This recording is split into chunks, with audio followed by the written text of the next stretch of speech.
আজকে ভিডিও খুবই শর্ট করে দেব, কারণ হচ্ছে ওয়েদার খুবই বাজে। মানে বাসার থেকে আসার সময় দেখলাম যে মানে ওয়েদার একেবারেই বাজে, বৃষ্টির জন্য মানে কেমন যেন লাগতেছিল। তো ভাবতেছিলাম আজকে বের হবো না, আজকে ভিডিও দেব না।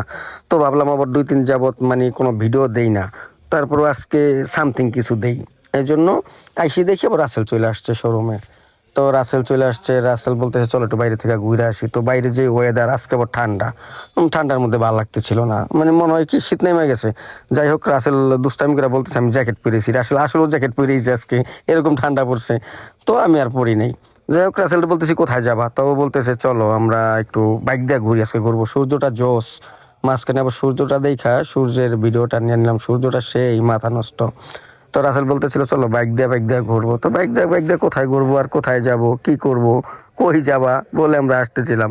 তো বলতেছিল চলো আগে দর্জি বাড়ি যাই, দর্জি বাড়ি থেকে রাজীবের সাথে একটু আড্ডা দেয়া, এরপরে আমরা পুলিশ লাইন যাব, পুলিশ লাইন থেকে বাইপাসে যাব, বাইপাসে যাইয়া ওখান থেকে কফি টফি খাইয়া তারপরে চলে আসবো। আচ্ছা ঠিক আছে চলো। তো যাওয়ার সময় আমরা দর্জি বাড়িতে গিয়েছি, যাই আর আমরা দাঁড়াই নেই। রাজীব নামাজে ছিল, ব্যস্ত ছিল, আর ডাক দিই নেই। আমরা ওদিক দিয়ে রওনা দিয়ে আমরা পুলিশ লাইন চলে গেছি। তো পুলিশ লাইনও যায় দেখি ওই জায়গায়ও তেমন লোকজন নাই, একেবারেই ফাঁকা। মানে পুলিশ লাইন পুরো ফাঁকা। ওয়েদারটা একটু ভালো লাগতেছিল, কিন্তু একেবারেই ফাঁকা পুলিশ লাইন।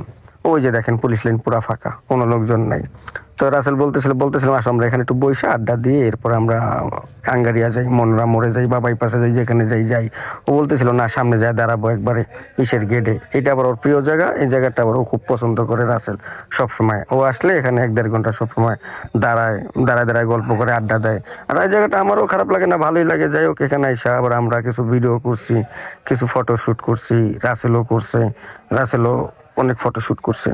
তো এর মধ্যে বলতেছি চলো তাহলে আমরা বাইপাসে যাই কফি টফি খাইয়া তারপর আবার আমরা রওনা দিই।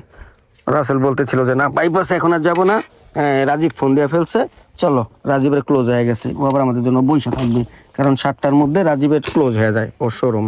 তো ও আবার আমাদের জন্য 1-1.5 ঘন্টা 2 ঘন্টা বসে থাকবে, দরকার নেই, চলো আমরা চলে যাই। ওকে ফাইন চলো।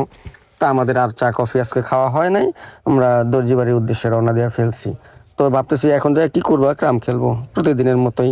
কি করবো, ওখানে যেই সময় কাটে। আচ্ছা ঠিক আছে, আমি ওর দর্জি বাড়িতে এসে দাঁড়াইছি।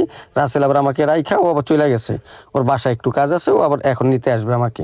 তাই ও আমাকে আবার রাইখা ও চলে গেছে। আমি আবার এই ফাঁকে একটু গ্যাপে একটু রাজীবের সাথে আড্ডা দিলাম, ক্লোজ করে ফেলছে রাজীব শোরুম। তো চলো কোথায় যাবা, তো সবাই কি করবো, চলো আমরা ক্রাম খেলতে যাই। তো ক্রাম খেলতে দিকেই মনে আসতেছে, আমাদের সবাই আসতেছে। তো আমরা এই ফাঁকে আমরা আগে রওনা দিয়ে ফেলছি। তো আজকে আর মেবি আমরা বাজারে আড্ডা দেবো, বাইরে কোথাও যাব না, ওরকম কোনো ভিডিও আপনারা পাবেন না। ওয়েদারের কারণে মনটাই ভালো না, কিসের ভিডিও করব, আবার মনটাও ভালো না, এমনিও মনটা ভালো না।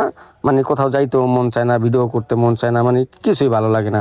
তো আমরা ক্রাম খেলে আবার চলে আসছি। আজকে ক্রামের ভিডিও আপনাদের দেই নাই, কারণ গতকালকে আপনাদের ভিডিও দিছি, ক্রামের অনেক বড় ভিডিও দিছি, এই জন্য ভাবছি একই ভিডিও আপনারা বারবার দেখবেন, এই জন্য ক্রাম খেললে অলরেডি আমরা অনেকক্ষণ চলে আসছি।